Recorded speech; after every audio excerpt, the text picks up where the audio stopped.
Hello there and welcome to Scorecard here on Citi TV. My name is Benjamin Nketia. It's been an absolutely wonderful weekend of sports. Wonderful, I mean, based on which side of the divide you are on.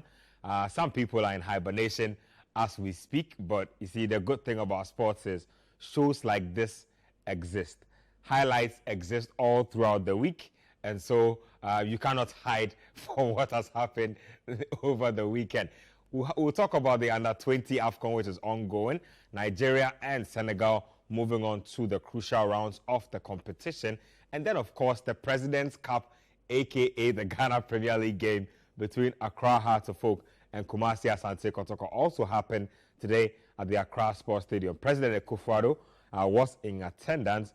We'll be giving you a little bit of an update on that as well. In the Premier League, Arsenal Football Club were up to their heroics again. Thomas Partey getting in on the action as Arsenal picked up crucial 3 points.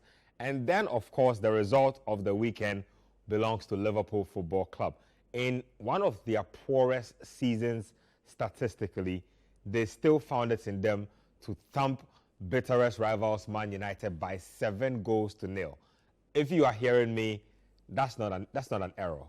7-0 is how it actually broke down. There were braces everywhere, all over the pitch. Cody Gakpo, Darwin Nunez, Mohamed Salah, everybody was just getting in on the action. So there's a lot to chew on the show today. Like you can see, I'm all smiles. It's a good show. I came in a Liverpool jersey for a reason. Let's take a quick break here. When we come back, I'll introduce my people and then we'll get the show going. Welcome back to Scorecard here on Citi TV. And today, of all days, regular on the show, Christopher Nimley is not here. I say Christopher is a prophet of some sorts because he is under the weather. And I know how United fans and I know how Chelsea fans especially feel about this. They'll say, oh, it's a setup. No, it's not a setup. Christopher reached out early today and said he was under the weather and so couldn't be available for the show. I say that it's a prophetic revelation. He knew something we didn't know, and so we've replaced Christopher on the show today. Yao Jemita is here, also a United fan nonetheless, so it's all good. Yao, it's good to have you on the show. Same here. Susu Graham is on the show today. What's going on? You were on the game on radio. Yes, I was. It must have been interesting, the kind of feedback you were getting. I was another United fan, Yao from Paul. Yep. It was difficult. You could see he was not a happy man. You know when your team is losing like that, it's like every small thing annoys you. So, like someone doesn't make a pass. Oh, you should have that. But but it's not like one of those things where he was taking out his frustration on us. But you could see everything the players were doing was getting on his nerves. So, It was one of those days. We'll get to that a little later. The text and WhatsApp lines will be on your screens. Do get to us from wherever you are, from Greater Accra, from the Ashanti region, Kumasi, from BA, the OT region, up north, Volta region, everywhere you are, do get to us. Outside Ghana as well, Nigeria, Togo, Benin, Sierra Leone, Gambia, wherever you are, get to us on Scorecard, and I'll be too happy to read out your tweets, especially your messages, actually, especially United fans. I want to know exactly how you feel about this defeat. Is this a reality check that the team isn't at the stage you thought it was? Is this on the coach? Is this on the players? What exactly or who exactly is to blame for this one? And Liverpool fans as well. Does this spark a run of form that will lead to a top 4 finish? Let's know how you feel about this. But let's start off with the under-20 AFCON. And we're at the semi-final stage. The quarterfinals were played over the weekend in the last couple of days. Senegal are determined to crown themselves the kings of African football at all levels. This time around, they were up against Benin. They managed to win that particular game. And then it was also Uganda taking on Nigeria. Nigeria managing to win that game and so going on to the next round of the competition. Let's get back-to-back highlights of those two games. We'll come back in studio. So Senegal progressing to the next stage of the competition. Nigeria as well moving on to the next stage. So we saw Senegal last week, I believe. Egypt. They beat them by 4-0. Yeah, I think they scored from two dead balls pieces in that game, and they scored another set piece goal here. But I have to say, the organization in defending the set pieces in both games was not good enough. And it's good that those teams have gone out, because this is also a under-20 World Cup qualifier. So Senegal and Nigeria have qualified for that tournament. I think they'll be joined by Gambia and Tunisia, if I'm not mistaken. But we'll get to those games later. And we've spoken about this before, that there's no reason you shouldn't have been at this tournament. There's no reason you shouldn't be trying to qualify for the under-20 World Cup. But you can see that a team like Senegal, they play the ball, they move the ball well, they offer something. I'm sure you heard on the commentary, the Beninese were not too impressive. We saw their disorganization, lots of slapstick defending and, kind of goofball movements at the back for them. They weren't punished as much as they should have been, but then the quality of the Senegalese shone through. And look, when you have a plan, it shows at different levels. We see Morocco winning football at different levels. You see Senegal winning at different levels. You see other countries, even if they are not winning, they are doing well in competitions at different levels. Look at Gambia. They did well at the AFCON. We'll get to them. But they've also got to the semi-final here. So that plan is there. And you can see that the teams who are investing in their plan, investing in infrastructure, building something up, is showing at the highest level. And it comes to be, because these are the stars of tomorrow. These are where the stars of tomorrow are made, because we see a lot of our players, we see them at the youth level. I remember watching Toni Kroos at the Under-17 World Cup many years ago. I was about 9 years old, and I remember he captained that Germany team. They were third in that tournament. I remember some of those players, remember them from that long ago. In fact, funny enough, Jordi Alba was at that same Under-17 World Cup. He was playing on the left wing. He didn't really star as much, but he found his future as a left back. So these tournaments are important. Not everybody is going to be a world-class player, Champions League winner. But you need to get these players, get this experience. And our boys have lost something by not going to this tournament. That generation born in about 2003 to 2004 who would have been playing in this tournament, they've lost something, and it's very unfortunate. Unfortunate it is indeed. Let's get to the other quarterfinals that were played now. Let's get to that encounter between the Gambia and South Sudan. It was an absolute shellacking. 5-0 is how the Gambia beat South Sudan. And then there was also Congo taking on Tunisia. That game went all the way to penalties. Back-to-back highlights of both games. So Tunisia progressing on penalties. That game was an absolute thriller. If you are neutral, that's the type of game you want to watch. Lots of goals, lots of fun. And then the Gambia, I cannot help but notice how big the strides they've taken in football. First, the senior national team at the AFCON, and now we are seeing it from their under-20 side, also in the under-20 AFCON. Yeah, quick thoughts on those ones. The Gambia progressing, Tunisia also making it through. Yes, we earlier talked about the horrendous defending that we saw in the earlier highlights. And yes, we also must take note of the goalkeeping, because some of the goalkeeping acts in those highlights weren't on point at all. There were several instances where the goalkeepers will come out of their goal, rush off the line, and they'll be caught in no man's land. There was no need on multiple occasions in those highlights for the goalkeepers to just rush off their line and try to, block a shot attempt. Because once you do that, your timing must be on point. And if your timing is not on point, you end up missing out on a lot of chances to be able to help your team. Because you look at, for instance, Congo, in that loss to Tunisia, the third Tunisian goal, the goalkeeper could have done better. He should have done better, because the header wasn't connected with a lot of power, and it just came right at him. So he could have put out a stronger hand and parry the ball over the bar, or even sideways, and prevent the ball from getting into the net. So that was very disappointing.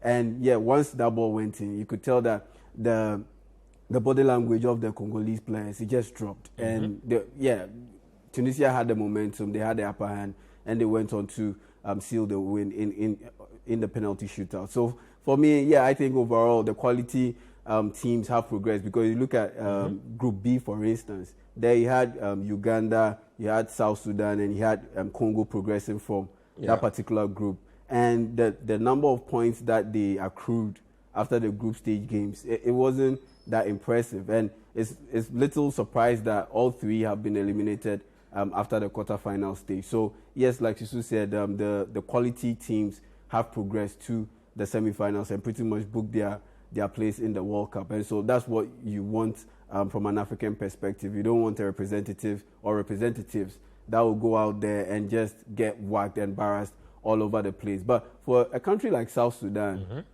I would see it as a positive step because this country gained independence in 2011, and football is not their forte, but they've been able to get to this point, qualify to the under-20 AFCON, and they've been able to get to the quarterfinal. So definitely, I'll be keeping an eye out for Sudan because normally this is how minnows they start building their football. It happened the last time with Madagascar. We've seen them go through the ranks from the 2019 AFCON. We saw what they did at the Chan.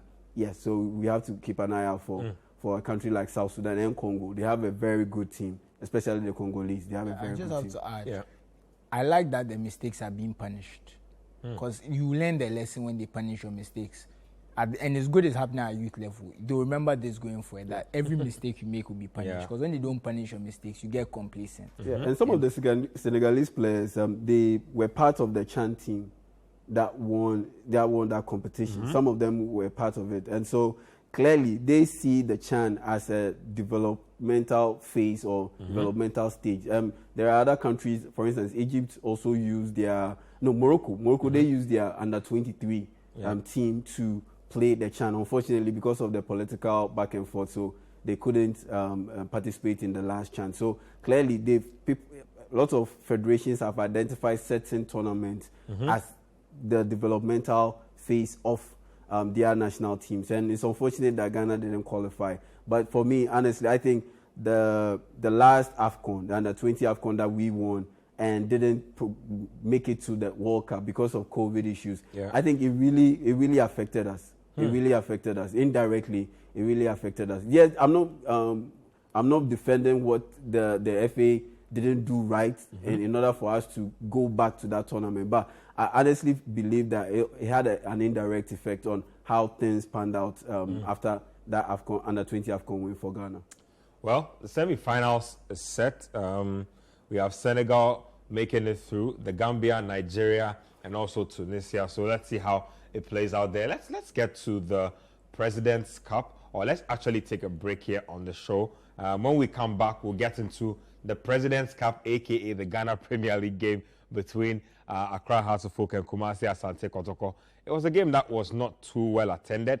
It highlighted a couple of the issues wrong with our football at the moment. Let's take a quick break. We'll be right back. Now, the league game between Accra Hearts of Oak and Asante Kotoko had doubled as a President's Cup game, a decision that had not gone down well with a lot of individuals heading into this particular match.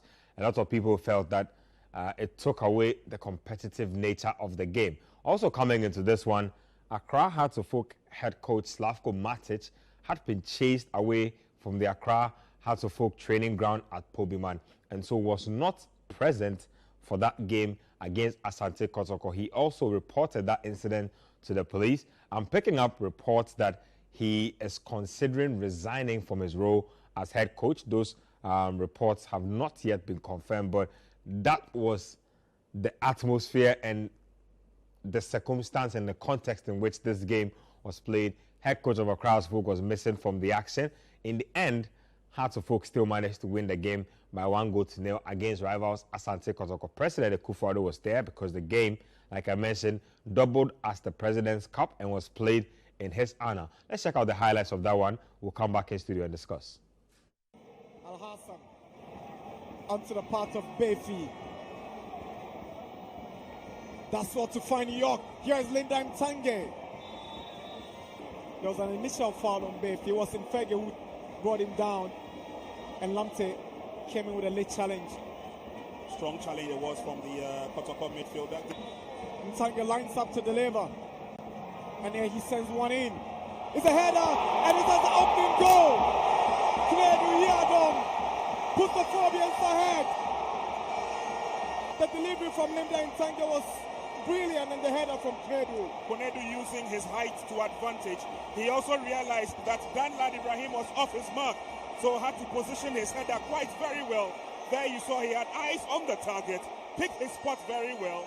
The Phobians are up. So Accra Hearts of Oak picking up the 3 points on the day. So two quick thoughts on this game. Hearts Kotoko, the attendance was abysmal. You know the thing is, the problem with this game is everything that's happened around the game. Like, you don't even want to talk about the game. Yeah. I don't know which one is worse. The President's Cup, like there's 3 issues. The whole President's Cup thing, the attendance, and Zlatko Matic. Yeah. You know what? You give me 2, I'll talk about 2. I'll leave the other one for you. So you which address the Matic issue for me, and then address it doubling as a President's Cup. Okay, so on Zlatko Matic, you said you are hearing reports he will resign.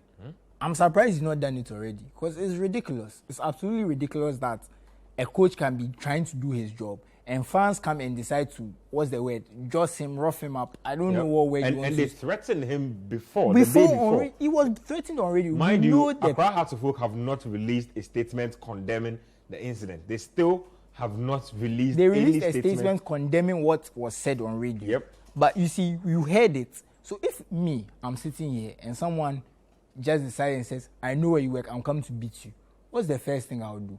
I'll tell my bosses that, look, this is the situation. Yep. Because in my case, my boss might not have seen. I'll tell them that this is the situation.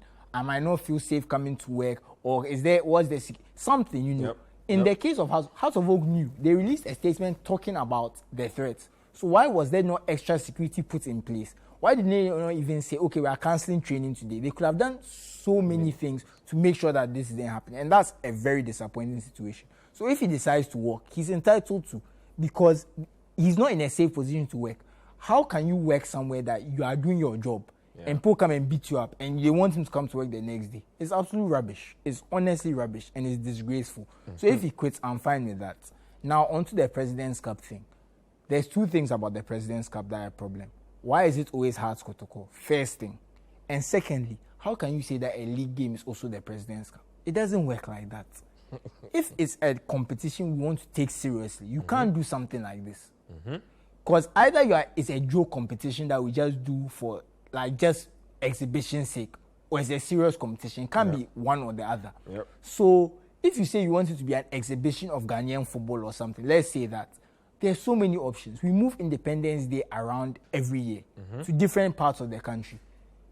If it's supposed to be tied to the Independence Day, shouldn't we be playing it at football grounds in the area where we are doing the Independence Day celebration? Or shouldn't it be teams from that area doing the showcase? So if we are doing the Independence Day in Ho, shouldn't it be maybe the 2 best teams in the Volta region? Or a team from Volta and a team for OT to localize it? I'm just thinking outside the box. Exactly. I don't have all the answers. I can't say that. It doesn't work like that. But let's not say that because Hearts and Kotoko are playing around this time, we'll do it. Or even if we know we are going to do it and we know we want it to be Hearts and Kotoko, let's say that this weekend there's no Ghana Premier League. Yeah. Instead of playing this weekend, they play midweek before or midweek after. So we can dedicate the weekend to President's Cup and we know that that's what's happening on the weekend and we play properly. We can't have it both ways. We need to have a way that we are actually putting it as the showpiece it is, and we are making it interesting. Because Hearts and Kotoko every year is not interesting. Because first and foremost, they are not the 2 best teams in the country. Let's start with that. This season at least, they are our last 2 champions. Fair enough, but there was a period where Hearts didn't win the league for 10 years, just recently. So let's be more creative with it. Let's look at, okay, who won the FA Cup? Who did this? Who did that? I know who won the FA Cup. I believe it was Hearts last season, and Kotoko won the league. So yeah, it would have been the same teams, but you can do something different, or we can make the President's Cup the Super Cup. There's just so much creativity that can be done than this lazy approach. Because for me, it's very lazy. You were lucky that a Hearts Kotoko game was scheduled around this time of the year. So if they had scheduled a Hearts Kotoko game in April, would you have moved it to here, or isn't that what they did? If I'm not mistaken, look.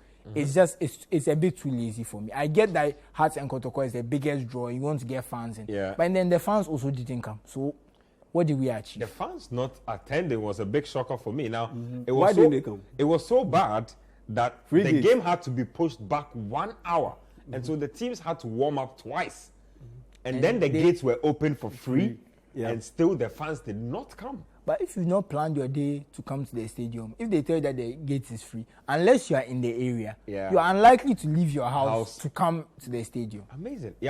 Just quick thoughts on that. Well, I have to commend Kumasi Asante Kotoko. First things first, because yesterday they made it to Christian Achu's 1 week observation. The whole contingent from Kumasi Asante Kotoko was present at the Ajogano AstroTurf to commiserate with the late Christian Achu's family. So I must commend Nanaya Amponsan for that act. Yeah. Now, moving on to the game, what was Danlad Ibrahim thinking, moving all the way from his goal line? We saw that in the under-20 highlights. Yeah, the Gambia that was very amateurish from him. And this isn't the first time he's done it. This is like the third time he's done it. And on all 3 occasions, Asante Kotoko, they've conceded. He did it against Real Tamale United. And it doesn't help that Danlad is not the tallest keeper as well. So he's at the disadvantage even going for He did it against Real Tamale United in Tamale. And they conceded and they lost that particular game. Yep. And he's done it again. I honestly don't understand why he needs to come all the way from his line to try to punch that ball. It's not close to your goal. Why do you have to move? He just rushed out and ran into traffic. And he was caught in no man's land, and he ended up costing his team the win. Now, moving on to the circumstances that led to the Slavko Matic issue, I'll put it to rest a little bit. Now, if I'm a Diana Stars or I'm Bechem United, the league title contenders, I'll just be licking my lips and rubbing my hands. Because Galka settled on a deal, on an agreement between Hearts and Kotoko for them to play this President's Cup. Now, the circumstances, you have a competitive league game that also has an exhibition element attached to it, / friendly game attached to it. The points Hearts of Oak have picked up today, let's say Hearts of Oak gain momentum and go on a winning run, and they end up winning the league. If I'm a Diana Stars, I'm taking this straight to CAF. If CAF doesn't give me the ruling I expect, I'm taking it to FIFA and I'm taking it to CAS. I'm going all the way because before the start of the season, there was no arrangement that a President's Cup can form or be or act as a quasi-competitive league game. That's one. You've breached one rule. Number 2, all league games are decided in 90 minutes. Let's say this game traveled beyond 90 minutes. They were going to play penalty shootout. And after the penalty shootout... said the penalty shootout was for the cup, but they would have given each team 1 point. This is what they are telling us. You get it. A whole lot of bad mix. So if Adriana Stars end up missing out on the league title, Bechem United ends up missing out on the league title, they have good cause to go down the legal route. Contest this particular result. Because at the end of the day... People are taking teams to court over the color of socks. Yes. This is even way bigger than because that. At the end of the day, this was not part of the arrangement before the start of the season. And yes, you can question the competitiveness of the context because of how you framed it and the format you played this game with. That it's a President's Cup. And once there's exhibition attached to it, definitely you've put yourself in a very tight corner if a team wants to go down the legal route. Just quickly address the attendance issues for me because this was supposed to be our biggest game. Yeah, it's all about scheduling. You see, as big as the NBA is, the NBA knows that there is no way it can contest the NFL when it comes to attendance, when it comes to viewership. There is no way they can compete. So the NBA consistently puts its games before the NFL has its games on TV. Or Sunday nights, the games are not as big because everyone knows that Sunday is for the NFL in America. In America, why is it that you have Liverpool against Man United at 4:30, and you have the President's Cup being played at being scheduled for 3 o'clock? Eventually pushed to 4. Eventually pushed to 4. And I knew that at 3, the game wasn't starting at 3. There was no way the game would start at 3 because the teams will warm up. The president will have to come out and greet the teams before. And you know, once the president is in the mix, it comes with a lot of protocol and it comes with a lot of moving variables. So there was no way we were going to start at 3. We were going to start likely around 3:45, 4. And funny enough, we ended up starting at 4. That's even problematic because league games shouldn't be on that schedule because I believe other league games are being played at the same time. There's a reason we've chosen the same time to play league games. So we do too many ad hoc things. And number 2, why wasn't this game played in the evening? After maybe potentially the Liverpool game, where you could draw a lot of people to the stadium, especially with free gates in mind. Last year, the Hearts Kotoko game that we witnessed for the President's Cup, Yeah. very well attended. When was it played? In the evening. This is not rocket science. You don't need rocket science to get people to move to the stadium. All you need to do is fix the scheduling, fix the timing of the game. But I also feel like the Ghana Premier League has been really the timing of the game. I think what's the word I'm looking for? The media preparation, the kind of advertising, the promotion is the word I'm looking for. It's been very poor. The promotion. And I was just telling somebody non-existent. I remember when this Bet Power deal was signed, we were told that Thank you. an amount of $1.3 $1 million, $1 million was being put they aside. said that, no, they said $1 million in sponsorship, so they use it for different things. But they said, I believe, $100,000 for marketing. No, it was way more than that. Actually, let me tell you what it was. So they said 700,000 was to be shared by the clubs, and another $1 million was for promotion and marketing. And 300,000 for state building of pitches and training facilities. Yes. And a lot of us asked that, why are you not giving $1 million rather to the clubs to split, and why are you giving them 700,000? What type of promotion are you doing that requires $1 million? And honestly, you know what's till crazy date, to me? we haven't seen any promotion. I would say there's no promotion. We haven't seen any promotion. And a bit about the scheduling. Good evening to Eloy Amande, because he raised hell about this deal where the league clubs will get far less than the marketing money. Good evening to Eloy Amande, chairman of Karela. Now, the scheduling. Yeah. Couldn't we have made this game exclusively a President's Cup exhibition game and had the second leg of the Hearts Kotoko game moved to a weekend where you have the FA Cup? Mind you, they are both out. Mind you, Hearts of Folk is not in the FA Cup. Kotoko is not in the FA Cup. Hearts of Folk is not playing in the African competitions. Same with Asante Kotoko. So they have a lot of time on their hands. Don't come and give me this excuse of fixture congestion, league congestion. It doesn't work. It doesn't wash with these two clubs involved, because the FA Cup is at the quarterfinal stage. Let's say you let the quarterfinal games play out. Then you move the second leg between Hearts and Kotoko to the semi-final weekend, where you have the semi-final games of the FA Cup being played. We've seen it happen elsewhere. Or even play the FA Cup games on Saturday. On Saturday. You have the Hearts Kotoko game on Sunday. We've seen it happen elsewhere. So even this past week, Liverpool and Wolverhampton Wanderers, it was played on the same night that you had FA Cup games being played. Man United West Ham, it was played on the same night you had FA Cup games being played. Man United West Ham was what? That was an FA Cup game. League game. Liverpool and Wolverhampton. Arsenal and Everton. It was an outstanding league game. Arsenal and Everton played. Liverpool and Wolverhampton played. Those were outstanding league games. They were played on the same night as FA Cup games. Man United played that same night. It was in the FA Cup, so it can be done. Why couldn't you guys just do so and rather you put yourself in a situation where we could have another legal situation play out even before the start of next season? Because, like I said, if I'm Aduana Stars, I am Aduana Stars, and I am hell bent on winning the double, winning the FA Cup and the league title this season, and some way somehow Hearts of Folk ends up winning the league title, I can raise all hell based on this game and this game alone.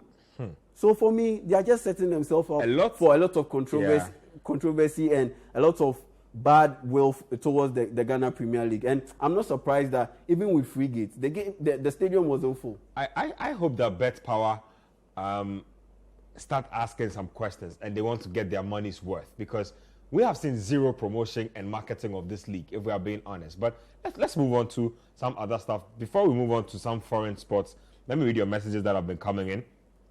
This one here says, good evening, guys. With what just happened today, Real Madrid fans should watch out. Otherwise, they will be shocked on March 15. Big Show listening inside Amasaman. Big Show, relax. Relax, I beg you. He's in the seventh heaven. This one here says, good evening, guys. I'm not happy about Coach Chris's absence. I can say he ran away because of the disgrace United has been given. Chelsea is in a flying mood. My brother Christopher Mbaba, I'm happy about Hearts of Folk winning. Phobia. From Reverend Leonard Avle from Lome in Togo. Okay. Coach, people in Togo are not happy with you. This one here says, Ben, I'm James Bento Arthur from Senegal. Okay. This, I'm very happy today for Accra Hearts of Oak. Congratulations to all Phobians, okay? So people get it to us from Senegal. This one here says that Peter, watching from Kotobabi, I says, I watch your show every Sundays, and this week my two darling clubs, Barcelona and Phobia, have made me very happy. Biggie from Mataeko says that Liverpool really serving a living God. You never walk alone, you say. This one says that, is it because of the 7? That's why he didn't come today? Bucha, sir. What Salah did to him today? Mimen from Cape Coast with that one. I don't like what they are saying about Coach. It's not fair. It's not fair. No, I already told you at the beginning of the show that Coach got to me in the morning and said he was under the weather. So again, it might have been a prophetic thing, but he definitely didn't run away. At least I can even say honestly, because I'm on the show, I knew by the time I was at work at 1-2 that he wasn't coming. Yeah, so he wasn't coming. But this isn't the first time Man United has suffered an embarrassing loss. But he always showed up. I mean, there's levels to the embarrassing loss, but I mean, if you lose 4-0 to Brentford, I mean, it's worse than losing 7-0 to Liverpool, honestly. Because Liverpool is a quality team, no matter how poorly they've played this season. Well, and he's always showed up. So, people, you have to cut him some slack. We'll get to that in a bit. Let me read more messages. This one here from Ben and Komadan Afrancho. He says, instead of United fans to think of how they will win their matches, they are rather thinking of how Arsenal and City will lose their various matches for them to overtake them, forgetting that they are not as strong as they think. Please, where is Coach? Are you sure he can take his meal this evening? Gunners forever. Abdul Gafaru from Global Sun City says, good evening to you all. My teams made my weekend. Arsenal winning by 3-2 and Hearts winning by a lone goal. Coach is absent because United were humiliated. See, a lot of them still don't want to get it, but that's not fair. This one here from Samuel Yankson from Dansoman says it was a very bad day at the office for United, particularly for Casemiro, who was totally missing in action. For Ten Hag too. I don't get why he made his team, why he kept his team attacking when they were shipping in goals. Once Liverpool got the third goal, he should have sat back to thwart Liverpool's attacks. He gave Liverpool a lot of time to destroy them. Adrian from Sakomono says, Liverpool saved Ghana and the world from noisemakers. They are unpredictable and on their day can thrash any team on the planet. As a Barcelona fan, I still haven't forgotten what they did to my beloved club at Anfield nearly 4 years ago. March 5th should be declared Liverpool Day in Ghana and the world because it's a day they dismantled Manchester United. Well, on that particular note, let's get to some foreign stuff and let's start off with the Premier League. Let's get to the game between Wolverhampton Wanderers and Spurs. Wolves compounding the woes of Spurs, and then Arsenal also beating AFC Bournemouth by 3-2. Back-to-back highlights will come in studio to discuss. So first, it was Adama Traore putting the nail in Tottenham Hotspur's coffin, and then Reece Nelson. What a strike. Well, AFC Bournemouth are saying that the referee allowed at least 45 to 1 minute over the designated time added on process. But the truth is, there was a stoppage within the time added on period where I remember one of the Bournemouth players wasted close to 60 seconds. And what you don't know is that when the ball goes up, it is a minimum time. So the referee is at his own discretion to add whatever time he deems fit or he deems has been wasted. True or false? Yeah, it's true. It's a minimum. They are saying a minimum of whatever minute. Let's talk about Tottenham real quick. I don't know, but some part of me knew that they would struggle against Wolves. Whether that was going to come in a defeat, I wasn't too sure, but my fears manifested. No, Wolves have improved a lot under Lopetegui, but Spurs, they are so flat when they play. They are just so flat. And it's so difficult to see because, remember the end of last year, I always say this, the end of last year, they were looking very good. You thought the additions would help. Yeah. But look at someone like Richarlison. They paid 60 million for him. He hasn't scored a goal this season. There have been some injury issues here and there. He's playing more on the wing. But him and Son, and even Kulusevski, they are just not showing up. So Harry Kane is carrying all the goal scoring burden. Because Son has 5 goals this season. Yeah. Richarlison has 0. Kulusevski has 2. Wow. Reece Nelson has more goals than Kulusevski. That's crazy. And Reece Nelson, how many matches has he played? I think he came on in some game in like October or November. He scored like in like October, September. He scored like 2 goals, got injured. He's come back, scored again. Those 3 goals are more than Kulusevski. Richarlison, the less said about him, the better. Do Tottenham need to sack Antonio Conte? No, they don't need to sack. He's not interested in signing a new contract by the looks of it. But do they pull the plug before the season ends? There are like 12 matches to be played. That's a lot of football. I doubt, because at the same time, right now, you are still 4th. You know, Liverpool can catch you. There's still some hope there. But at this point, you have it. Newcastle are also there, but you are 4th. You are in the Champions League place. You are where you want to be. If you can get them Champions League football and leave, they at least have that cushion. They can buy players, reconfigure their squad, and then move from there. Because I don't believe Conte himself wants to stay. I don't know whether he's eyeing another job in Italy. I don't see him going back. A job could be opening up for him in Italy from the way things are going with certain teams over there. Well, you see, the Italy thing, for me, there's 2 issues there. Firstly, the jobs that are opening up are probably the 2 Milan jobs. And when I see the way Inter Milan are spending, that's not a job he wants to go back to. In fact, that was part of the issues he had with the board. They weren't spending enough. So he's not going to go back there. Now look at AC Milan. They are very reluctant to spend. They prefer to buy prospects and exactly. So I don't see that working for him. And even his salary, I believe that the current AC Milan coach makes about a third, not half, about a third, if not a quarter of what Conte is making now. So there's no way they are going to pay him that much anyway. So really, looks like you might have to stay in England then. He might have to stay in England, and the way he's sounding, he doesn't sound like he does. So I don't know what happens with Conte, but this Spurs team is not good enough, and that's on him, because you can't tell me that they are playing so flat because the players are not good enough. I'm not saying that they are good enough to win the league. Fair enough. I thought they could have, but they clearly can't at this point. But you are not. They look flat 90% of the time. They play well for 15 minutes and win games. Let me just hold you to 2 straight answer questions. Will they do better with another coach in charge of this same squad? In terms of their consistent performances, consistency, like playing position well on the table, everything else. I don't know about position on the table because the results are quite good. But in terms of playing consistently well throughout matches, definitely. Do they need to get rid of Conte now? You don't think they need to get rid of him now? Look, their aim is to qualify for the Champions League. They are currently 4th. So it will be very difficult to sack him. Based on what? Why are you sacking him? If you understand my question. You think they'll make top 4? I'm not too sure about that because that's why I said Newcastle are looking good. And Liverpool have now gone 5 games without conceding. So maybe there's a revival there. So there's still, but you are still 4th right now. They are still there. And I'm sure even if they finish in the top 6, it will be a disappointment, but they can live with it. So for me, I don't see any reason to sack Conte, but he himself doesn't seem committed to the project anyway. Arsenal, nerves of steel, championship DNA. I don't think I've seen this. I was pleasantly surprised by Arsenal this weekend, especially after they went down by the 2nd goal. I thought, wow, this game is done and dusted. And then Partey gets a goal, and all of a sudden, it's wave after wave of attack. I mean, watching a team that is trying to win a title, what were your biggest standout points from that game from an Arsenal viewpoint? For me, it's the mentality.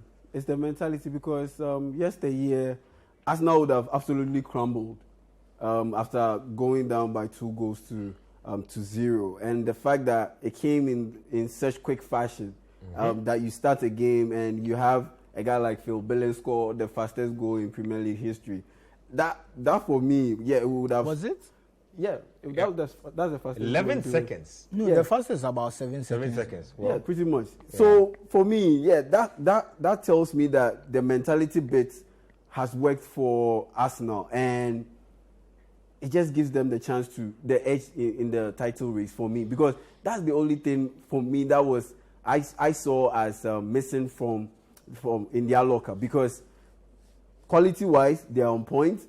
Coaching, yes, Arteta, he's sometimes he does show some glimpses of greenness about him, but at the end of the day, if your mentality is not right, because you are going to face adversity. If your mentality is not right, there's no way you can be a league title winner in this EPL, and with all this quality involved and the kind of coaching and the kind of playing materials that you have.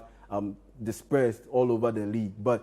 And you have to look at it from this point of view that last season, looking at the way Arsenal crumbled and missed out on the top 4 place, coming into this season, I honestly believe that they will still be suffering from elements from that failure. Yeah.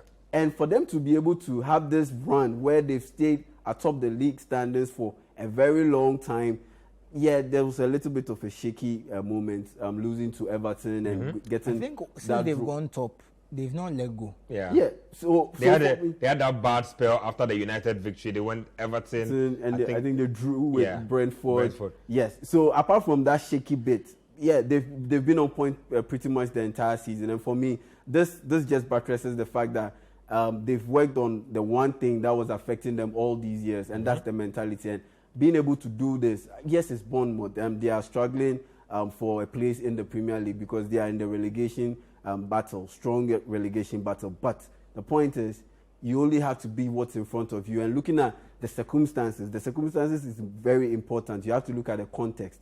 How they managed to get back into the game and dig out a win. Yet for me, it shows that Arsenal is primed and ready to win the title. And this isn't the first time this has happened. We've seen Zinchenko score a similar kind of goal from the edge of the box, from a corner kick, and he pulled out a goal, and Reece Nelson came off the bench and delivered that kind of winner for them. Yes, Arsenal is primed and ready to win the title, and I'll be shocked if they end up missing out on that title win. Yeah, I just want to add something. That I said, I've been saying it for a few weeks now, that I trust them against the smaller teams. So when they went 2 goals down, I was shocked. Yeah. I was so surprised. And I wasn't watching the game, but I was kind of monitoring the score, kind of. So when it was about 2-2 on 95, kind of closed my phone and said, they've dropped their points. And honestly, for me, I thought that this was going to be a turning point, that losing this game was going to open the door for Man City. And so I went about my business. I was a bit busy. Opened my phone about 30 minutes later, and I saw they had won the game. And I said, look, if they keep going like this, never giving up, every moment, keep getting those results, I don't see, because for me, I felt that when they get teams they're supposed to beat, 9 times out of 10, they will do it. Them, and I feel like Man City are in a place where they only do it 7 or 8 times out of 10. And that will be the difference in the title race. And they keep showing it, because they fought back against Villa. They fought back this week too. So it looks like even if you take the lead, it doesn't matter. Yeah. They will take the 3 goals down. For me, that Ramsdale save was quite pivotal. Yeah. After they went down by a goal, that Ramsdale save, it was a big save. It was a big save, and people take it for granted. These are key elements in determining the outcome of games. For instance, I'll give you an example. In the FA Cup game between Man United and West Ham, West Ham went up by a goal, and Mikel Antonio, he had a chance to score West Ham second.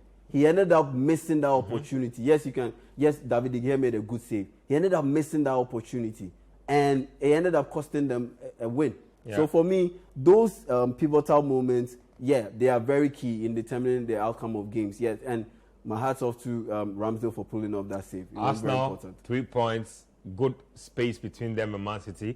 I'm sure they are happy. Let's move on to Manchester City themselves. They were up against Newcastle, hoping to avenge the points they dropped earlier on in the season. Chelsea managed to win after what feels like eternity. They managed to celebrate a victory finally. Back-to-back highlights coming up. So Manchester City winning quickly against Newcastle. Yeah, just quick thoughts on that game. Well, it just shows that Newcastle, yes, they've done a lot of improvement this season, but they are not yet there. Have they hit their peak? Because they're on a free fall. They can barely find a win from anywhere now. Yeah, I think I wouldn't say they've hit their peak because they are still a few pieces away from being elite. But the point is, you have Manchester City that has been backed up against the wall. And so you always have the Pep Guardiola team coming out swinging. And yeah, I saw an improvement in Erling Haaland's play with his back to goal and in linking up play with his midfielders. So that for me was a positive. I didn't expect Newcastle to beat Manchester City, straightforward win. But the biggest takeaway for me was Erling Haaland's improvement in his link up play. Quick thoughts on Chelsea winning finally. Oh, I've been saying it for a while that the win was going to come. That based on the indicators, it was their games. And we saw it yet again today, if you watch those highlights. I mean, Felix hit the crossbar, unfortunate. But there were some chances where, players made the wrong decisions. They go in good positions and they kind of didn't do the right thing. And I always say, there's only so much a coach can do. You create a system to make players to create chances and stop chances. Yeah. Chelsea have the third best defense in the league. So they are clearly doing something right on one side of the ball. But if there's no attacking threat, no finishing, and they are not taking the chances they create, there's only so much the coach can. But this is where I disagree with you. I'm a big Potter fan, but this is where I disagree with you in the sense that your defense is on point. Your midfield is creating chances. Your support strikers are creating chances. Why do you consistently insist on playing Kai Havertz as the lead striker when you have Aubameyang on the bench?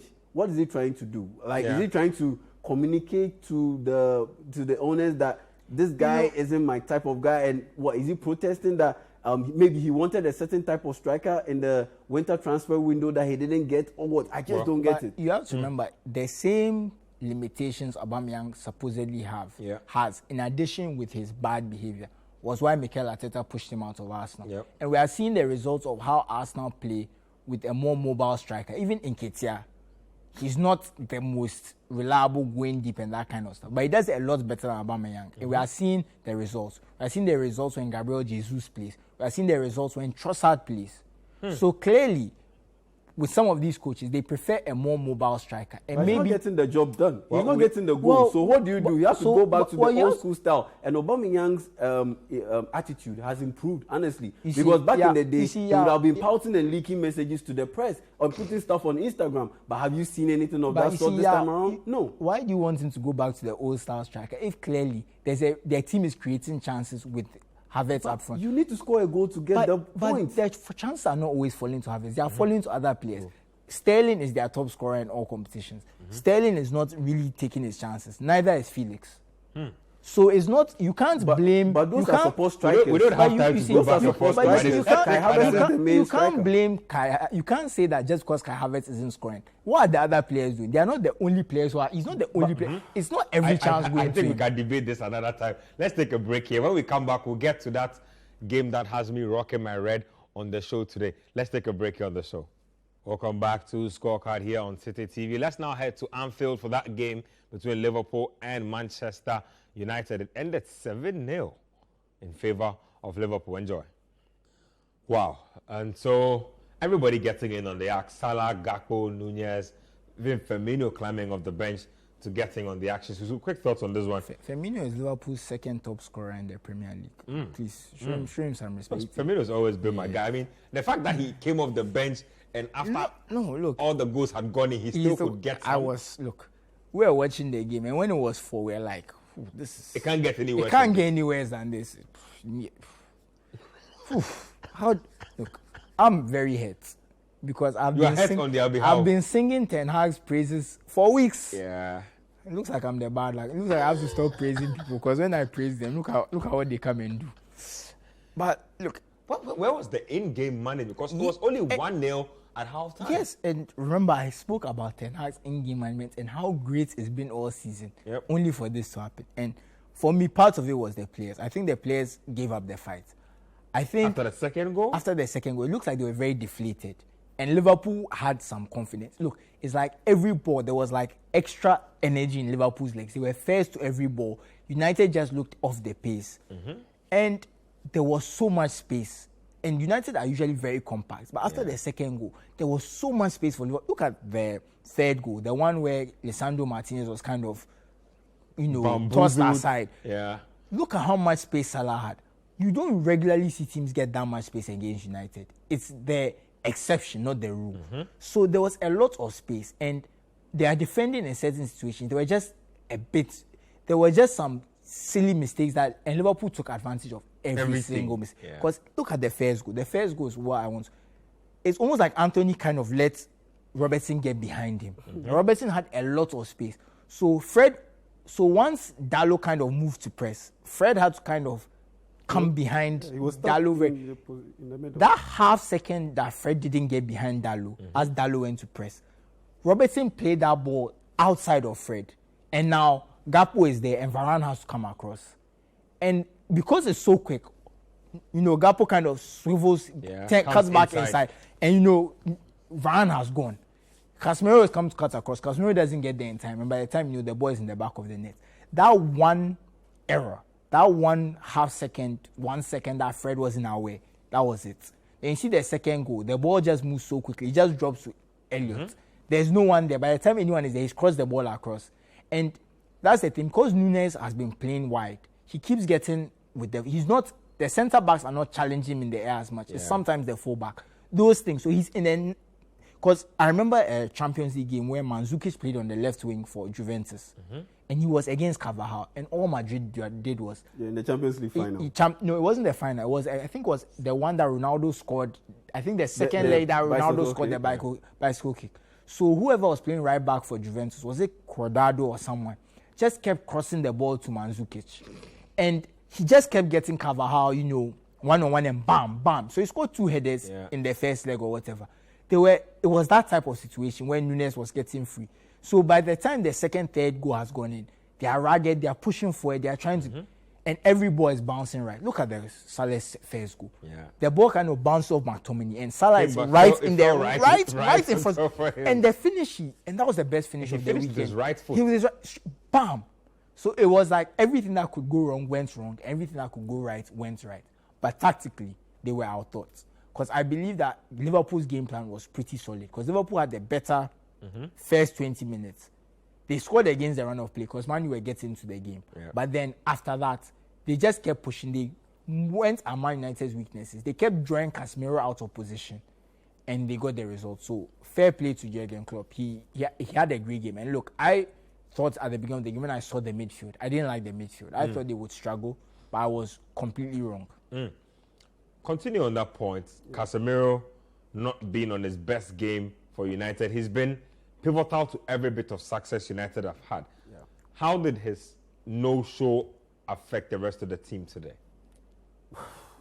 Because he couldn't close down the spaces in time. So Liverpool had a lot of time on the ball. They played around him, basically. The press re-emerged today. Yes, pretty much. And the thing is, I wouldn't blame Casemiro. It's all on Ten Hag. Honestly, it's all on Ten Hag. And he's been risking this for a while. And today, that risk ran into a ditch, a complete ditch. Against Newcastle, he started Dalot against Alan Saint-Maximin. He was lucky Man United didn't get overly exposed down that right side. He corrected it in the second half by bringing on Wan-Bissaka and pretty much nullified the threat of Alan Saint-Maximin. Against Barcelona, first half goalless, but he ran the risk of getting Man United in a terrible position by playing Bruno Fernandes as a right winger against Alejandro Balde. Meanwhile, on the opposite side, he played Marcus Rashford, who isn't well known for tracking back and helping out defensively. And once you play Bruno Fernandes out on the right side, position awareness, he was off. And Alejandro Balde kept on attacking that side of Man United. Wasn't that how they got the penalty?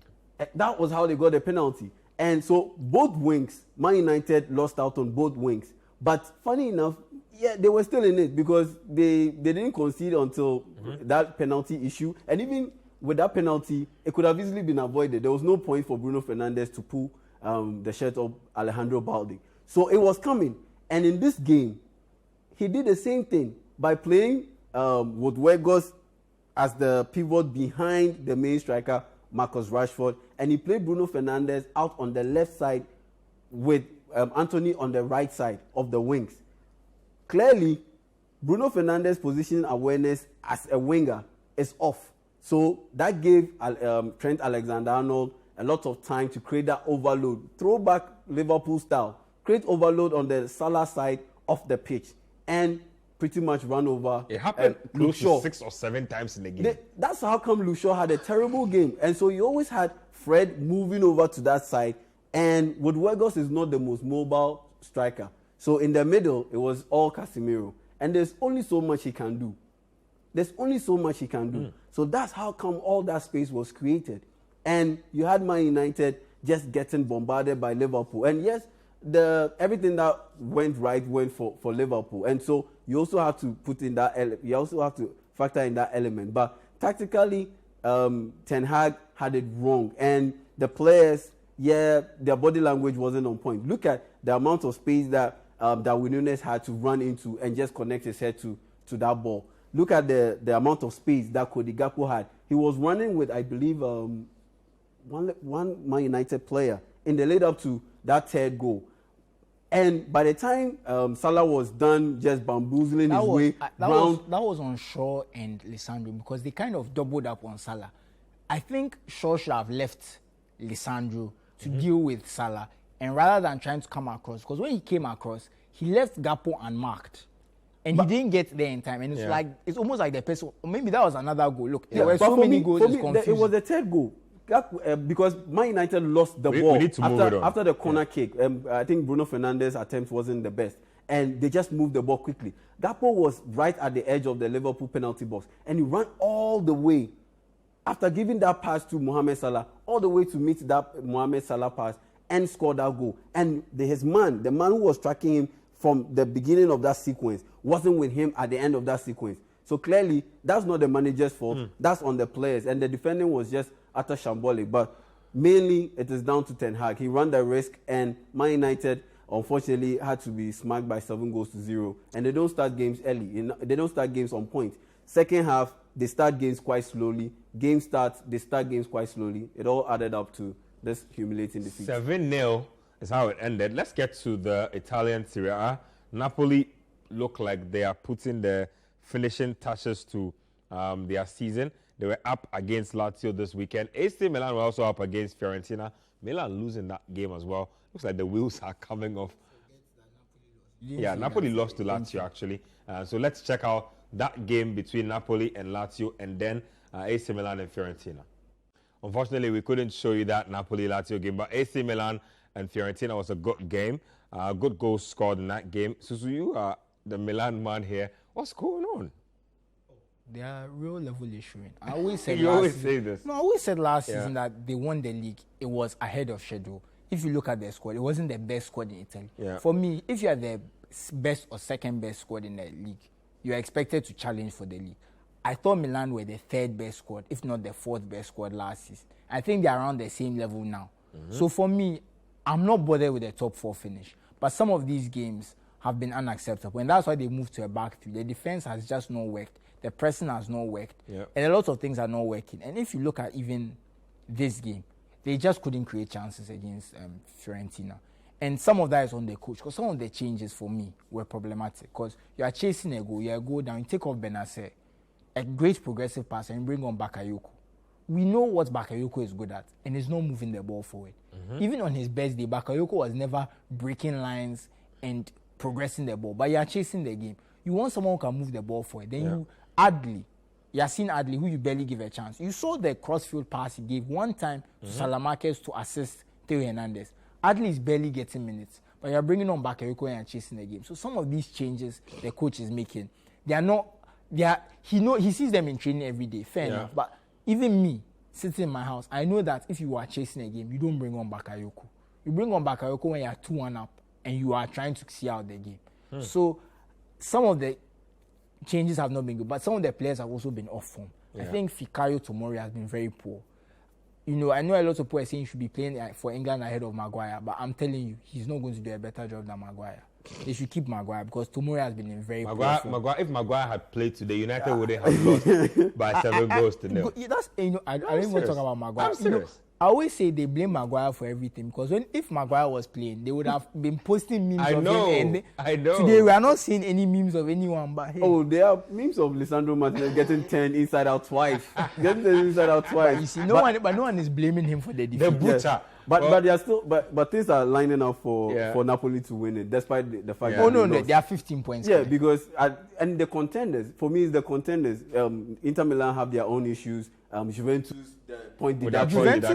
Juventus would be third if we went for the point deduction. And AC Milan, they are not being able to kick on from last season title winning title. And so for me, it's still lining up for Napoli to end up winning this title. Well, that's it from us here today on Scorecard.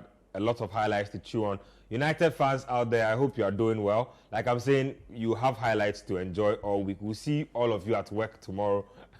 It's a holiday tomorrow, but a few of you guys will be out there. We'll still meet you wherever you go. We'll see you within the week. There will be nowhere to hide after this defeat. My name is Benjamin Nketia. Thanks to Yao Jemita and Susu Graham. Thank you to everybody who sent us messages right from Senegal to the Gambia, to the north, to Ashanti region, everywhere. You guys make this show what it is. Same time next week, Scorecard will be back on your screens.